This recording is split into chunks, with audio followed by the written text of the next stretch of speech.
इंसान चांद पर पहुंच गया, समंदर की तह तक पहुंच गया, लेकिन अफसोस इंसान इंसानियत तक न पहुंच सका।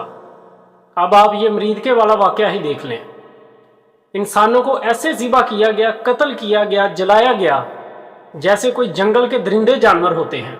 एक तो होता है आम जानवर, एक होता है दरिंदा जो इंसानों को चीर फाड़ कर खा जाता हो। इन्होंने इंसानों को दरिंदे जानवरों की तरह कत्ल किया।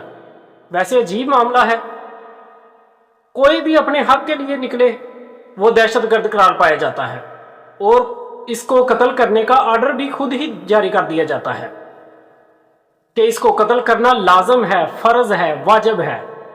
इसका कत्ल होना बनता है कि इसने अपने हक के लिए आवाज उठाई है, चाहे वो किसी भी जमात से हो। जब भी किसी ने भी अपने हक के लिए आवाज उठाई है तो इसको दहशतगर्द बोलकर कत्ल कर दिया जाता है। ना कोई जुडिशल बनती है, ना कोई इंक्वायरी होती है कि इसने ये बात क्यों की, ये क्यों इस तरह बोल रहा है, ये क्यों निकला है बाहर। सीधा सीधा एक बात बोलो, ये दहशतगर्द है और इसको कत्ल कर दो। अगर तो अपने हक के लिए आवाज उठाना, बात करना दहशतगर्दी है, तो फिर सारा दिन मजदूरी करने वाला मजदूर जब शाम को मालिक को बोलता है कि मुझे मजदूरी दो, तो फिर वो भी दहशतगर्द है। अगर बच्चे अपने बाप से कहते हैं कि हमें पैसे दो, खर्चा दो, फिर वो भी दहशतगर्द है। अगर बीवी अपने खामद को बोलती है घर चलाने के लिए खर्चा चाहिए, तो फिर वो भी दहशतगर्द है।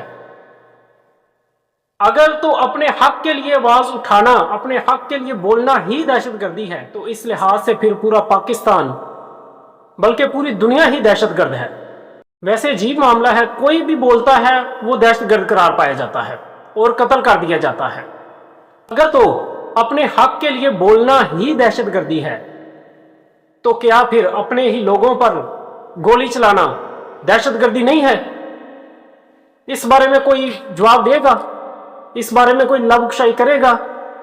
कोई बोलना पसंद करेगा कि फिर अपने ही लोगों पर गोली चलाने वाला कौन होता है?